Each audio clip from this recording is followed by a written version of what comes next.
Hello and welcome back to Israel with Aline. Today we are in Tel Azekah, the history of Israel, which is marked by many wars and many battles, but there is one that changed the history of Israel, which is the battle of David and Goliath, and it happens very close to here. So today we will get to know the location of this battle, understand how it happened, and also get to know who the Philistines were, who were these people, who were the great enemy of Israel, where they came from, if they exist to this day, and much more. So if you are ready, let's get started. Let's start with David and his family. David was the youngest son of Jesse, one of 8 brothers. And in the time he lived, there were many wars and battles against the Philistines. That's why King Saul summoned the men of Israel to the army, and David's 3 older brothers are called to war.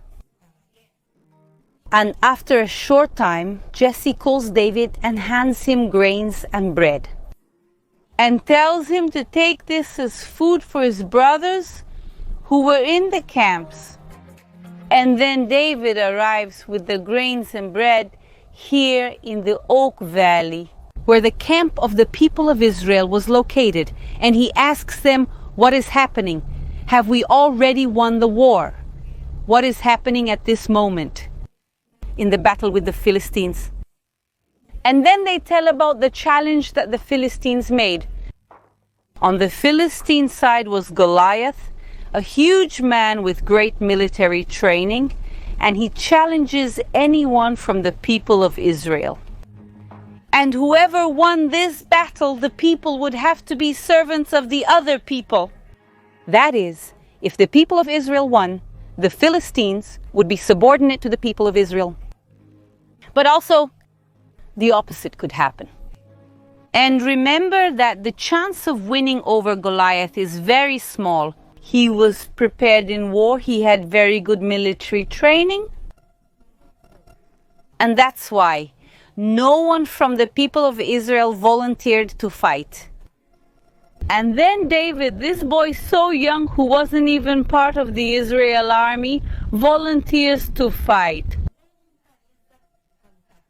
And David stands before the king of Israel, King Saul, to convince him that he can be the representative who will fight for Israel. And he tells how he defended his father, Jesse's sheep, from lions, from bears, and he defended with his own hands. And King Saul, hearing this, will say, okay, you can now fight against Goliath for all the people of Israel. Remember that this is very risky. The chance of winning is very small. This means that the chance of dying in battle is really a very dangerous thing. And this battle is going to happen right here, so let's learn more. The Philistine camp started here in Tel Azekah, and they followed all this area up to the next hill called Tel Soko. So between Azekah and Soko were the Philistine camps. And the camps of the people of Israel were down there, in the valley of Elah, Elah in Hebrew, or in English, in the valley of the oak. And preparations begin for David to fight against Goliath. And Saul gives him armor, swords, everything he needs to fight. And David will look and say, I don't need all this. I'm not used to it, to using all these equipment. He will give up the protection, the armor, everything, and what he will want are some stones from a stream. This stream exists to this day, and it passes down there. So now we are going to go down the Mount of Azekah and go to the stream to also look for some little stones.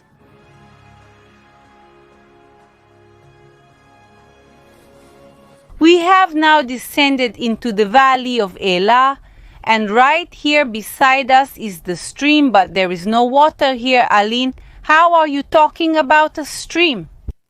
This river, like many in Israel, it is dry during the summer.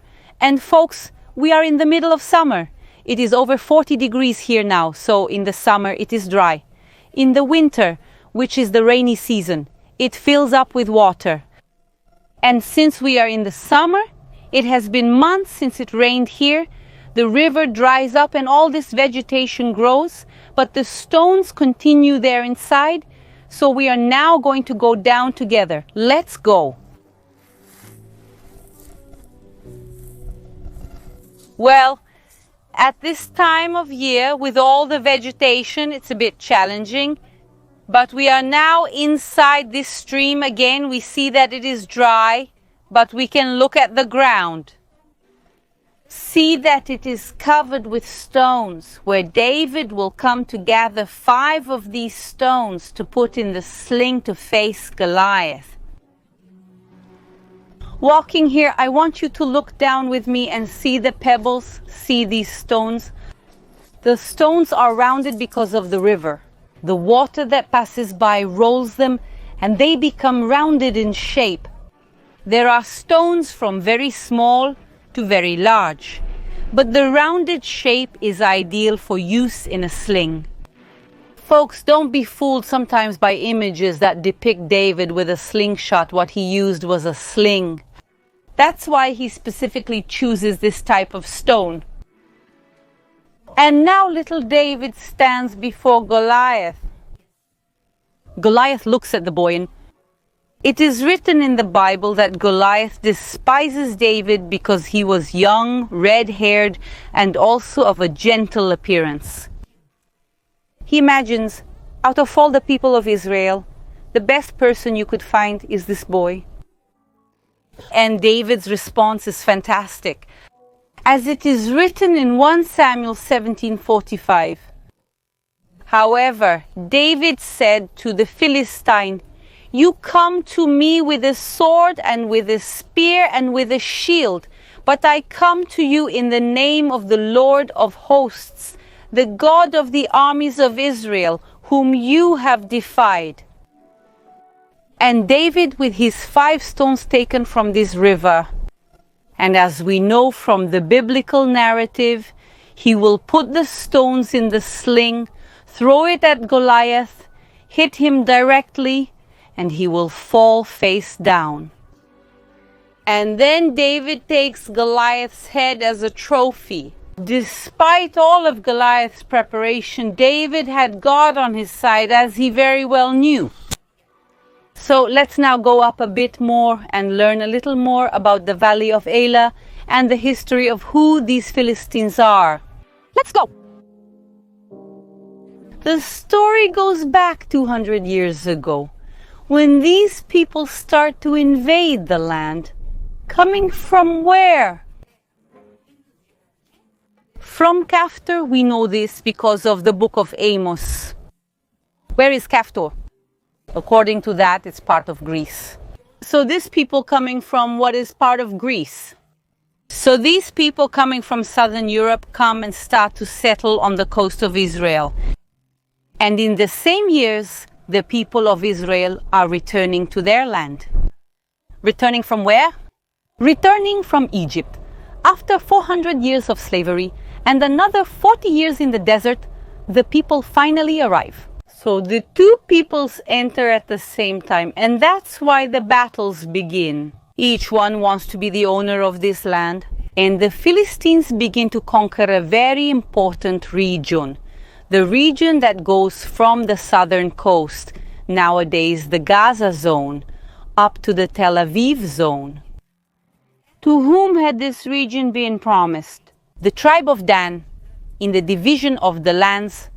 As we see on the map, this zone should belong to the tribe of Dan, but they can't conquer it.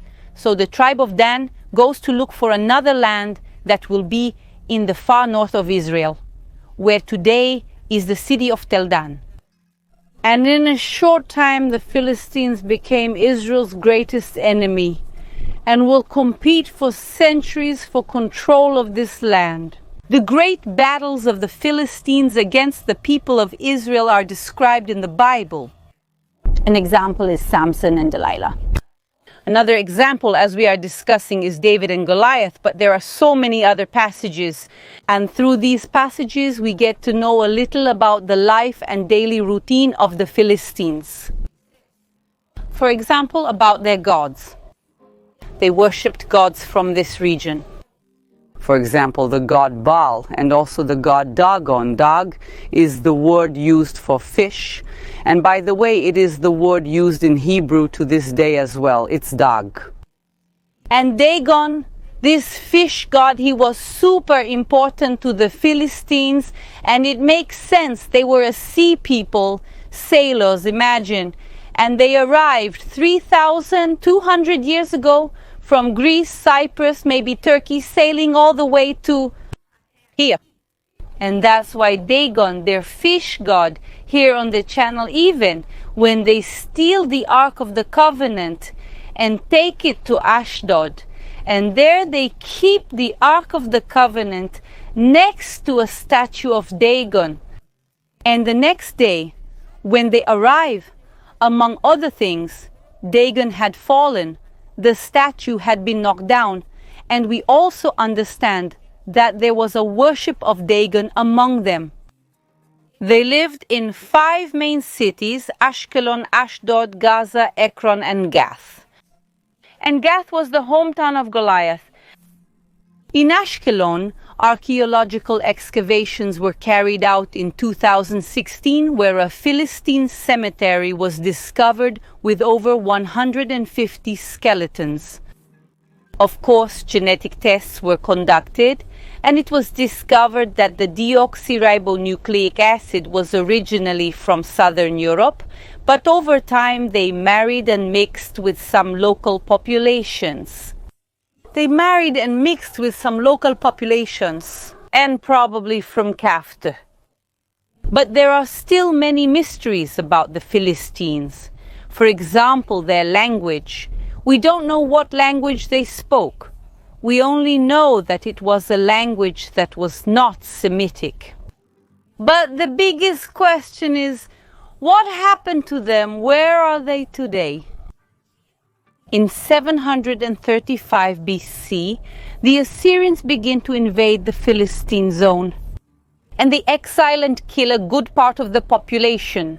But the last straw will be with the invasion of the Babylonians, and in 600 BC, the Philistines will disappear from the stage of history. They will live here in this region for 600 years, but they disappear, and today what is Philistine no longer exists. And here from the valley of Elah, the Philistines no longer exist.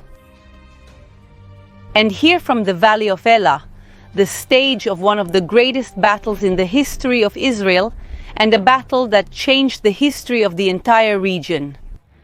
From here, I want to say goodbye to you and remind you to subscribe to the channel, to leave that like, to comment what other biblical places you want to know here. A big kiss, and see you next time.